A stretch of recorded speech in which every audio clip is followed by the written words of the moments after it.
Web accessibility feels a little bit like a buzzword right now. If you're anywhere close to the marketing world, the chances are high that you've heard people talking about it recently and that your website needs to follow ADA standards.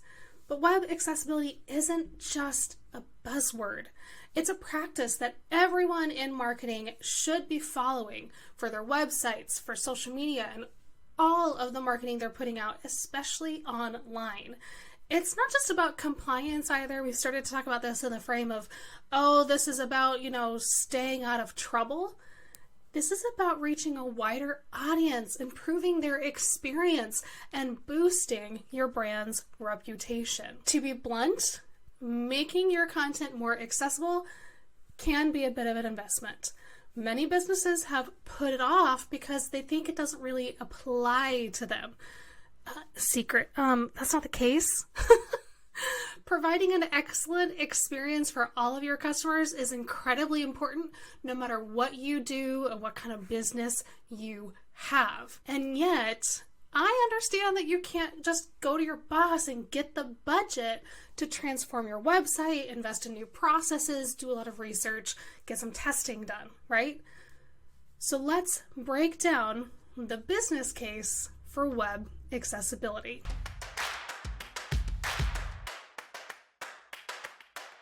Now, before we go deeper, let's talk about what web accessibility is and what it means, because I'm sure there's a lot of people who have been talking about it, but you're just not quite really sure how that applies to you, what it means. You kind of sort of get it, but don't. It's fine, right?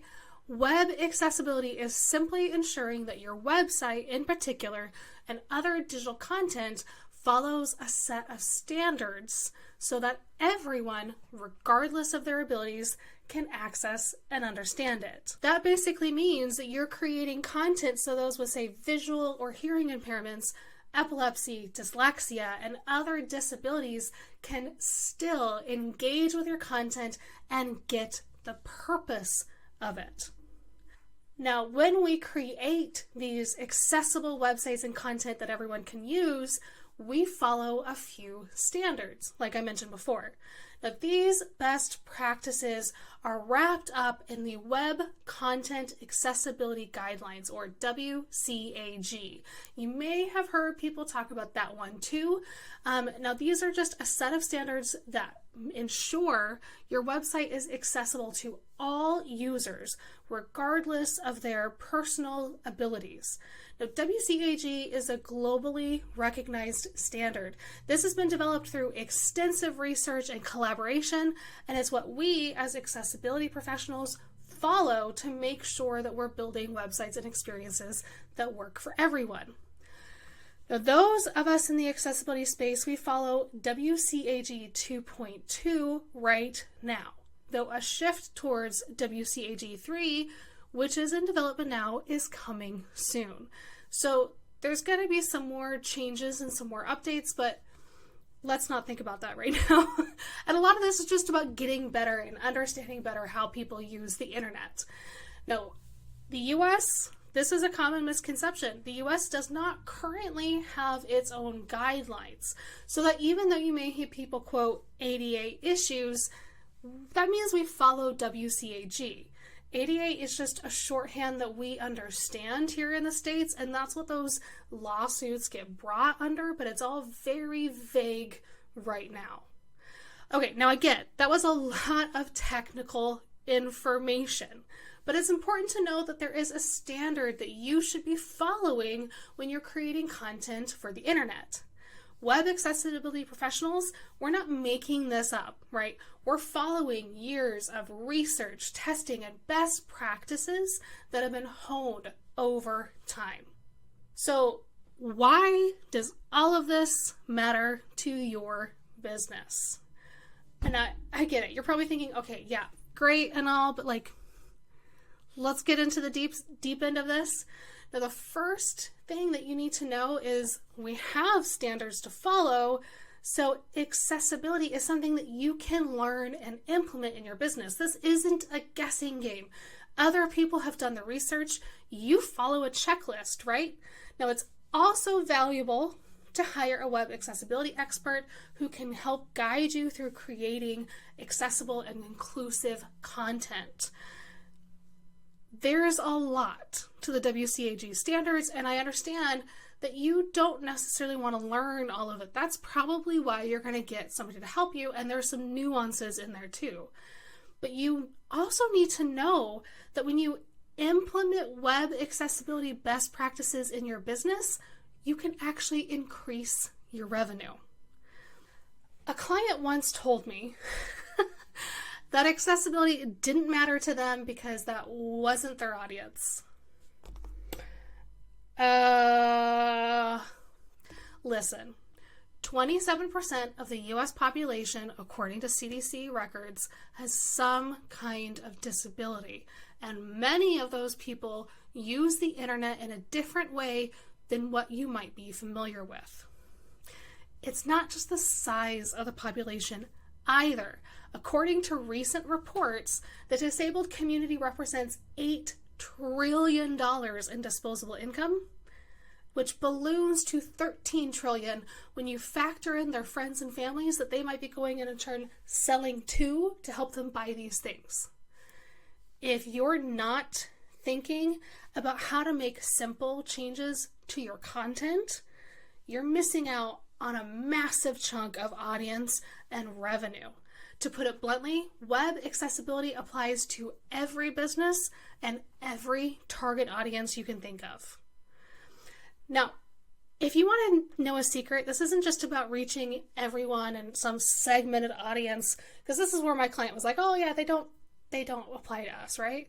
No. Do you want to know a secret about web accessibility? When you make a website accessible to everyone, it's literally accessible to everyone. By making your website and your digital content accessible, you're improving your overall user experience and even your search engine optimization.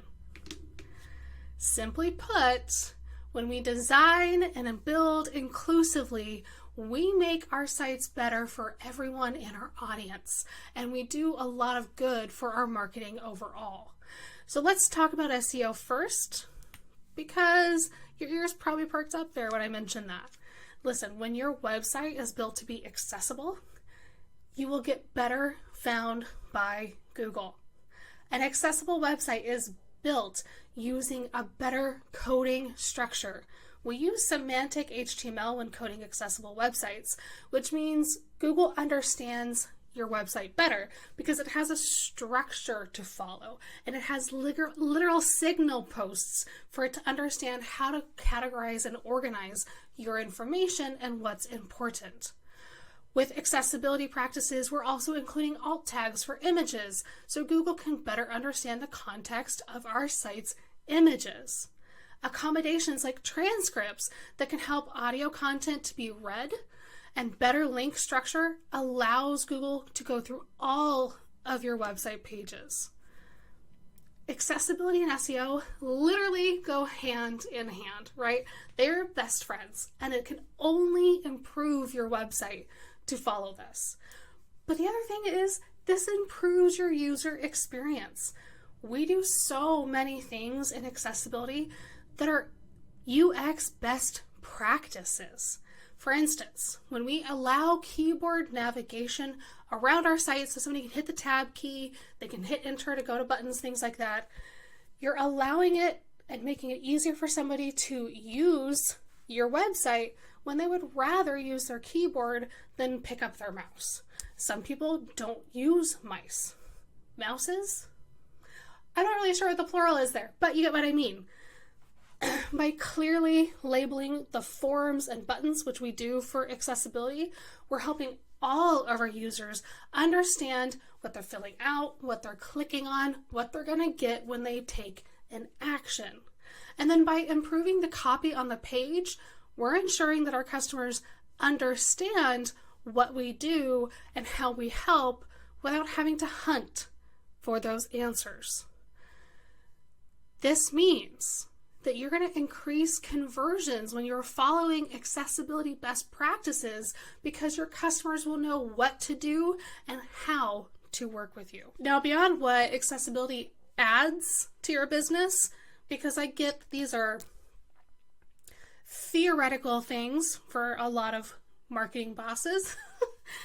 Accessibility also mitigates risk to your business. So if you need to go about this in a different way, this is your in to get the budget, right? Now, you remember how I said the US didn't have specific rules under the ADA for accessibility for everyone? We're working on it, right? It's slowly being phased in. In March 2024, so just a couple months ago, the US passed a final rule for Title II of ADA, which applies to state and local governments.